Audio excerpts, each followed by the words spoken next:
22 avril 1924. Ça fait 3 mois que je travaille à la fabrique. C'est pas toujours facile.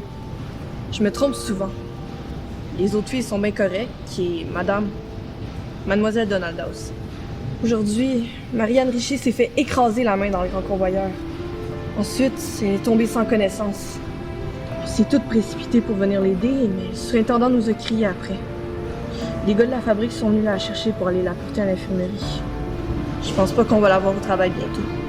Je vous garantis qu'elle a bien dit elle là aussi pour vous soutenir et vous rendre la vie plus agréable. C'est le bout de la merde, ça, Saint-Amand.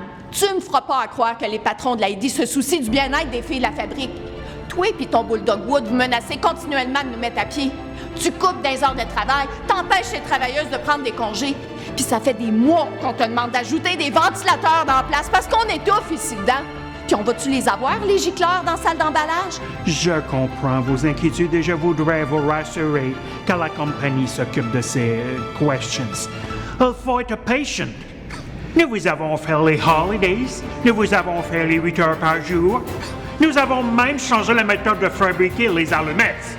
C'est beaucoup plus sécuritaire et il n'y a plus de ce white fast forest qui vous dérange tellement. C'est pas moi que ça dérange. Faut penser à 50aine de girls dans le temps qui se sont fait arracher la moitié de la face à cause de cette maudite nécrose maxillaire qui appelle ça, puis celles qui en sont mortes. Justice pour les ouvrières! Justice pour les ouvrières!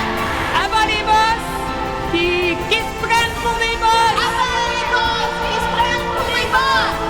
Wood, t'es le diable. Wood, t'es le diable!